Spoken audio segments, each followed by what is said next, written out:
Good day everyone. Welcome back again sa ating YouTube channel, and this is the continuation of our tutorial about limits. So, without further ado, let's get started. So, ayun. So, here are some limit theorems that we can use in solving limits. Okay, so suppose that both limit of f of x as x approaches letter A, and the limit of g of x as x approaches A exist. Okay, so kung kanina, infinity ang gamit natin, ngayon is letter A. So, letter A is any number na pwede nating i-substitute dun sa limit. Okay? So, first, kagaya pa rin nung una kanina, limit of c which is constant is equal to constant pa rin. Okay? Since hindi mo naman na-substitute yung a, and wala ka namang variable na pagsasubstitutean ng a, so constant pa rin ang sagot. Pangalawa, limit of x raised to n as x approaches a. So substitute mo lang yung a dun sa x, equal siya sa a raised to n. Okay? So pangatlong theorem natin is limit of c times f of x. So substitute mo lang yung a dun sa f of x ulit na ano. So substitute lang dito sa limits. Okay, so parang kagaya pa rin ng kanina. So c times limit of f of x. Okay, so yung constant is i-multiply lang natin siya dun sa may function. Then next naman, f of pang-apat. Asa yung pang-apat? Ito yung pang-apat. Kita ba yung pang-anim? Oh, ayan. Hindi pala kita yung pang-anim. Ayan. So, dito tayo sa pang-apat. Okay? So, addition and subtraction of ano to na function. So, kagaya nung kanina, paghihiwalayin natin yung dalawang function. So, kukunin natin yung limit ng f of x and kukunin natin yung limit ng g of x. So, magiging limit of f of x plus or minus limit of g of x as x approaches a. Okay? Then, next naman, kagaya rin nung kanina, multiplication. Or hindi siya kanina, ano pala, nung last video. Okay, last video pala natin.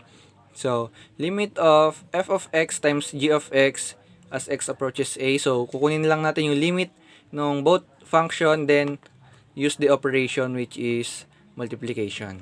Okay, substitute mo lang lagi yung a dyan, substitute lang ng substitute hanggang sa makuha mo yung sagot. Then, ganun din dito sa pang-anim.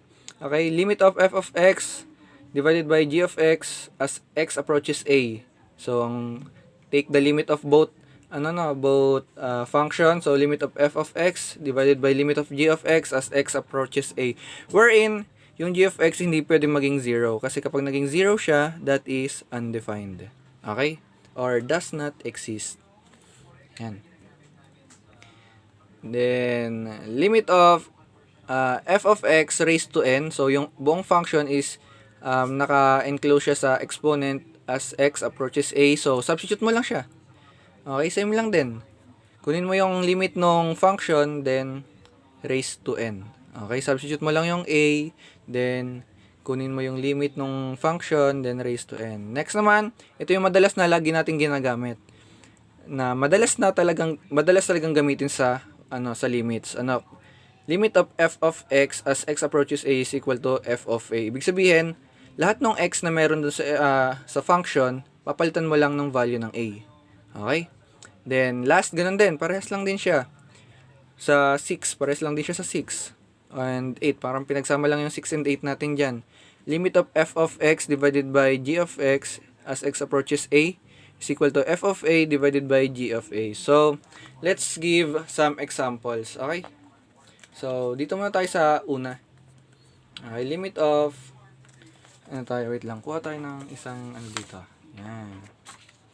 So, meron tayo dito mga examples na pwede natin gamitin. So, meron tayong example number 1. Ay, ano ba to? Baliktad. So, example number 1. Meron tayong limit of 4 and sx approaches 2. So, since constant, ang sagot dyan ay constant, which is 4. Kasi wala ka namang pagsasubstitutan ng 2. Okay? Gets ba? Another example. Limit of 5 as x approaches 3? Okay, ang sagot dyan is 5. Kasi wala ka naman pwedeng pag-substitutean ng 3. So, 5 pa rin ang sagot. Okay? That is the first theorem natin. Okay? Limit of a constant is equal to constant. Next, meron tayo ditong limit of x raised to n is equal to a raised to n. So, for example, meron tayo ditong limit of, for example, x cube as x approaches 2. So, substitute mo lang yung 2 dun sa x, magiging 2 cube, and that's equal to 8. Okay, lagyan pala natin ng box lahat ng sagot. Okay, another example. Limit of x squared as x approaches 3. Okay, substitute mo lang yung 3 dun sa x. Sagot is 3 squared is equal to 9. Okay, so ganun lang siya kadali. Substitute ka lang substitute diyan. Okay, pangatlo naman, number 3. Meron tayo ditong limit of c times f of x. Okay?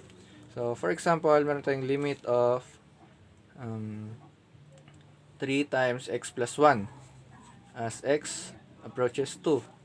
So, paghihiwalin lang natin siya, and 3 times limit of x plus 1 as x approaches 2. So, substitute mo lang yung 2 dun sa x.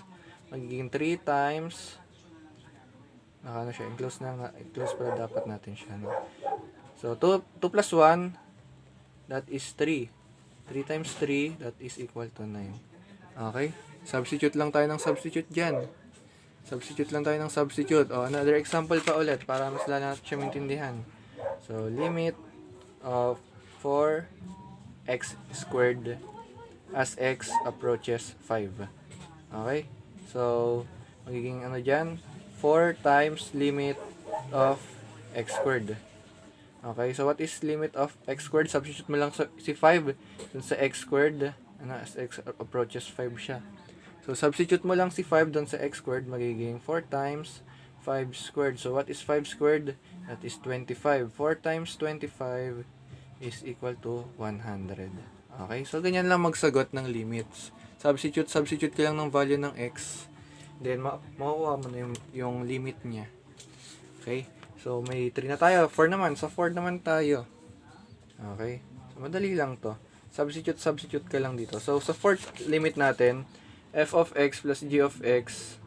Okay? So, kukunin mo lang yung limit ng both function natin. Okay? So, for example, meron tayo ditong limit of, ano ba pwede dito?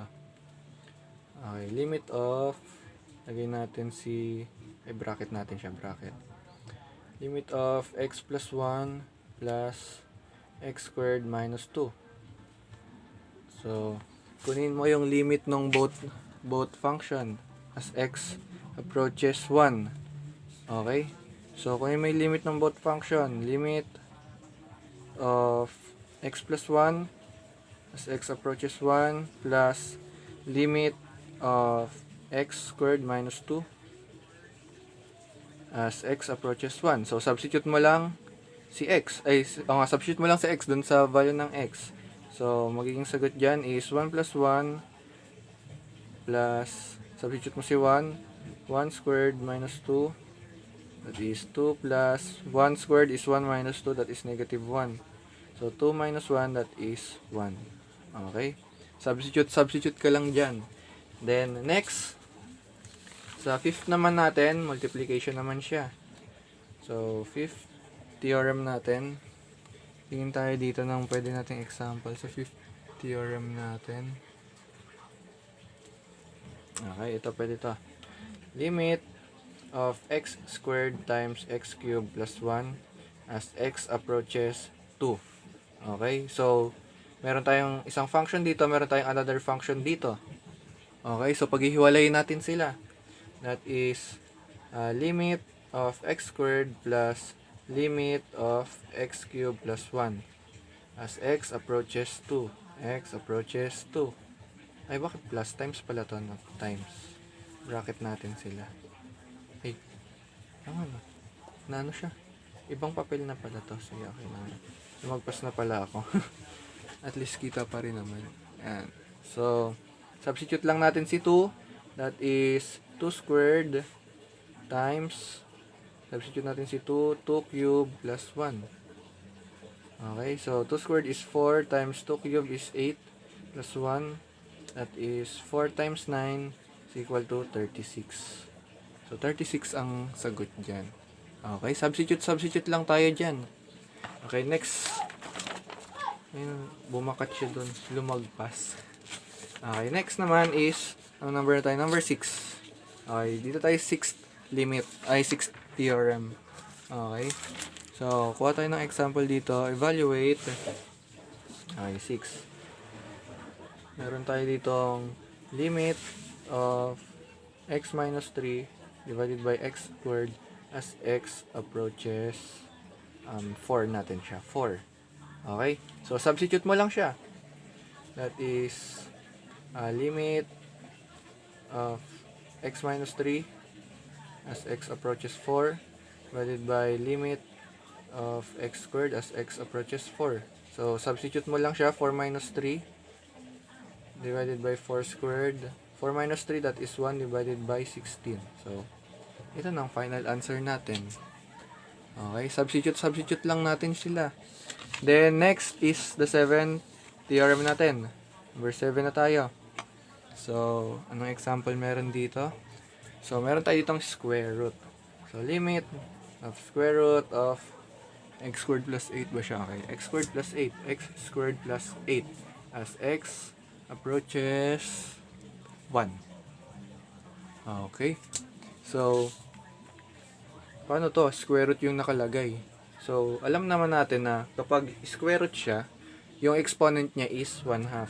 So, meron tayo ditong limit of x squared plus 8 raised to 1/2. Then, apply natin yung rule. So, kunin natin yung limit nung nasa loob. Limit of x squared plus limit of 8 raised to 1/2 as x approaches 1 parehas. X approaches 1. Okay, nasusundan ba? Yan. So, substitute natin yung value ng x. 1 squared, that is 1 plus limit ng constant is constant pa rin, which is 8. So, raised to 1/2 is equal to 9 raised to 1/2. So, square root of 9 is 3. So, limit natin is 3. Okay? So, substitute mo lang siya hanggang sa makuha mo yung final answer.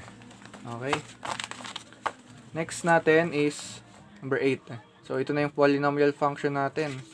Pag mag-substitute tayo sa isang polynomial function. So, substitute lang tayo lagi.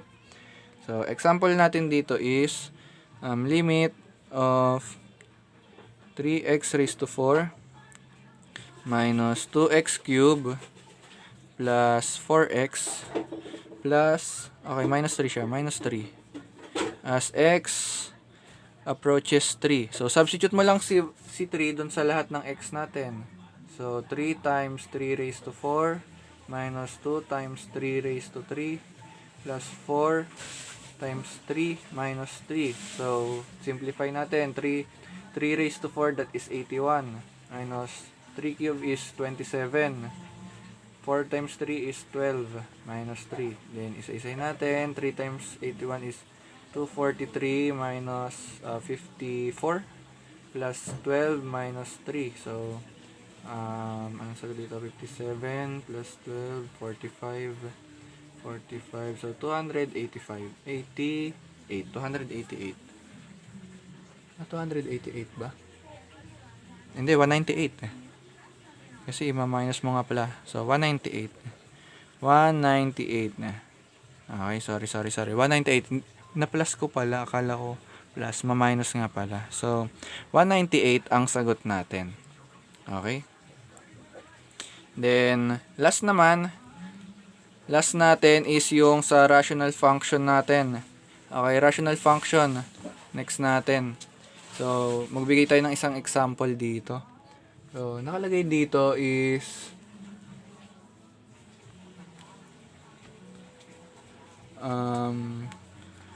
so, for f of x is equal to 1 over x squared and a is equal to 4. So, kunin natin yung limit niya. Since bawal maging 0 yung... Ay, tama ba? Ay, hindi pala ito yung example. Ito pala. Sige, tama pala. So, limit of... Ano ba nakalagay dito? Limit of f of x minus f of a divided by x minus 4. So, kukunin daw natin itong limit ito as x approaches 4. Okay, so substitute lang natin siya. F of x natin, that is limit of 1 over x squared minus f of a. Substitute natin yung 4 dun sa x squared. So, 1 over 16 divided by x minus 4. So, hindi natin siya pwedeng i-substitute dito sa x kasi magiging 0 siya. So, kapag sinubstitute natin yung 4 dun sa x, magiging 4 minus 4 siya. So, magiging 0 siya. Which is magiging undefined. Okay? So, kung magsasubstitute ulit tayo dito sa taas, 1 over 16 minus 1 over 16, that is also 0. So, kapag naging 0 over 0 siya, indeterminate na siya. Kapag indeterminate na siya, gagawa tayo ng ibang paraan para makuha natin yung limit. Okay? Kukuha tayo ng ibang method. Okay? Ibang method yung gagawin natin. So, since pwede siyang i-factor. Okay? Or ang gawin natin is so ano natin siya, i-simplify natin siya. Limit of kunin natin yung LCD. So, 16x squared 16 minus x squared divided by x minus 4. So, wala na tayong papel. Isa pa. Mamaya, yan ka na muna. Yan. So, 16 minus x squared divided by 16x squared. So, that is equal to, tanggalin na natin yung limit kasi na-substitute na natin pala yung 4 eh. Okay, hindi pa pala natin substitute yung 4. So, limit pa rin pala siya. So, limit of 16 minus x squared divided by 16x squared times reciprocal ng x minus 4, that is 1 over x minus 4. Hindi na kasya, dito natin lagay. That is, ito na lang pala. So, lagay natin siya dito. Limit of 16 minus x squared divided by 16x squared all over x minus 4. So, that is equal to limit x approaches 4. Lagay natin. Limit of 16 minus x squared over 16x squared. Then, reciprocal niya, 1 over x minus 4. Then, pwede natin i-factor out to. 16 minus x squared. That is limit of, ano ba siya? 4 minus x, 4 plus x, divided by 16x squared times x minus 4. So, dito pwede nating i-manipulate itong 4 minus x para ma-cancel natin itong x minus 4. So, ilalabas natin yung negative niya. So, factor out natin yung negative niya. Limit of, nakakalimutan ko lagi itong x as x approaches 4. Ayan, x approaches 4. So, natin, i-factor out natin yung negative niya. Negative 1. So, magiging x minus 4 siya times 4 plus x 16x squared x minus 4. So, maka-cancel out natin yung x minus 4 niya. Okay? So, ang matitira dito is limit of negative 4 plus x divided by 16x squared as x approaches 4. So, dito, pwede na natin i-substitute si 4. Kasi nga, hindi na siya indeterminate katulad dito. Okay? So, dito, indeterminate pa siya. Pero dito, nung minanipulate natin yung formula, ay yung expression, pwede na natin i-substitute si 4 sa expression, sa limit natin. Okay? So, substitute lang natin, negative 4 plus 4 divided by 16 times 4 squared. That is negative 8. Negative 8 divided by 16 times 16. So, negative 8 divided by 16 times 60, 256. Then, ang final answer natin dito is 1 over 64. Negative 1 over 64. Tama ba? Tingnan natin. 64 ba? Hindi, 32 lang pala. Napasobra ako. So, negative 1 over 32 ang sagot natin dito. Wait lang. O nga, 32 lang pala. 2 times 16, 32. So, ito yung sagot natin doon sa, kasi na lang, dito sa ating problem na f of x is equal to 1 over x squared and a is equal to 4. So, find limit of f of x minus f of a divided by x minus 4. So, isa pang example dito sa theorem na siya. Theorem na yon para mas lalo pa natin siyang maintindihan. Okay? So, meron ulit tayo dito isa pa. Same lang din. Dito natin siya. Yan. Okay. So, para marami pa tayong space na magamit. So, another example natin. Example ulit natin. So, f of x is equal to 1 minus 2x squared and a is equal to 3. Okay, so find daw si limit of f of x minus f of a as x ay divided by ano siya?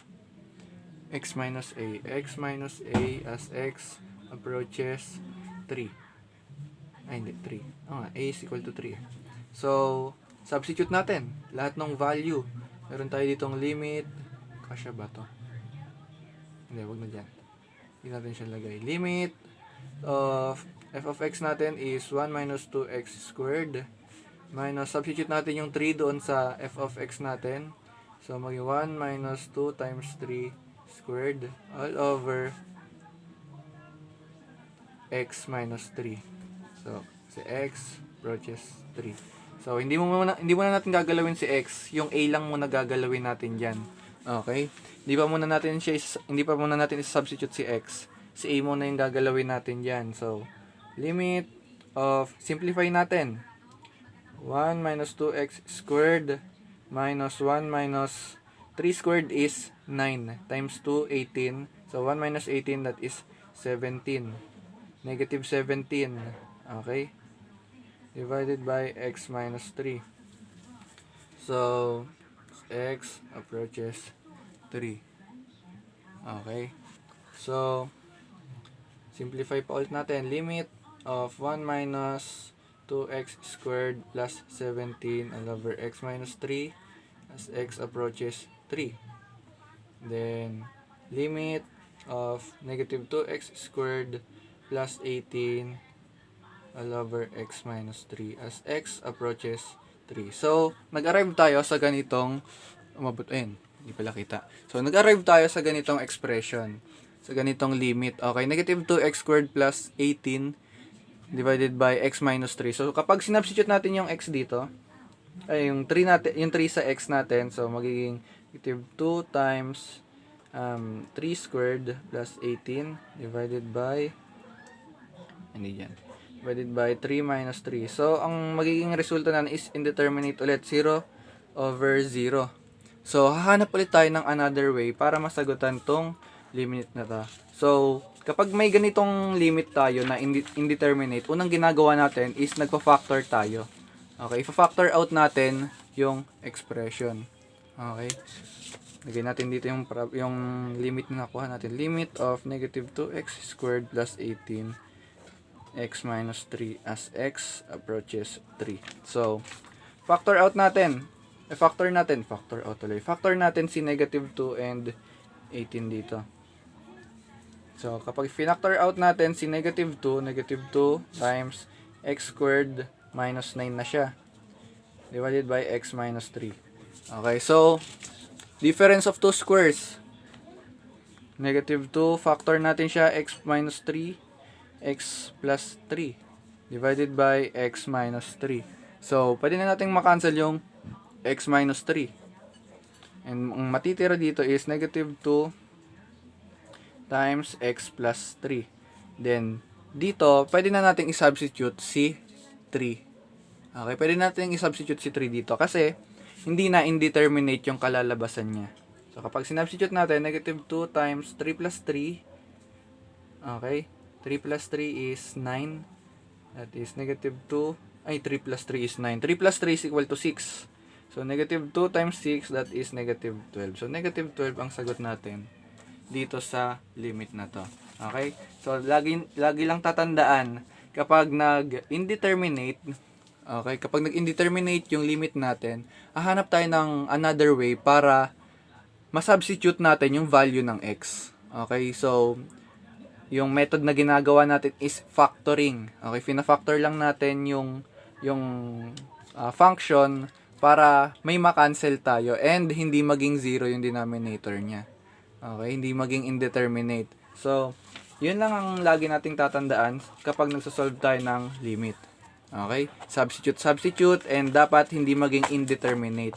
So, kapag naging indeterminate yung ating function, hahanap tayo ng other way para masubstitute natin yung value ng x. Okay? So, thank you for watching this video and I hope na meron tayong natutunan about limits. Okay? Meron tayong natutunan about limits. So, this is the part 2 of the video of the another video na in-upload ko. This is the part 2. So, sana may natutunan kayo dito sa dalawang video na to and I hope na magamit nyo ito sa inyong schoolworks, quizzes, exams, or any other schoolworks. And I hope na pumasa kayo sa inyong mga subjects. Okay, sa inyong school. Ayan, sana pumasa kayo and makatulong ito sa inyong pagpasa. Okay, so thank you for watching this video. God bless and see you on my next tutorial. Bye-bye!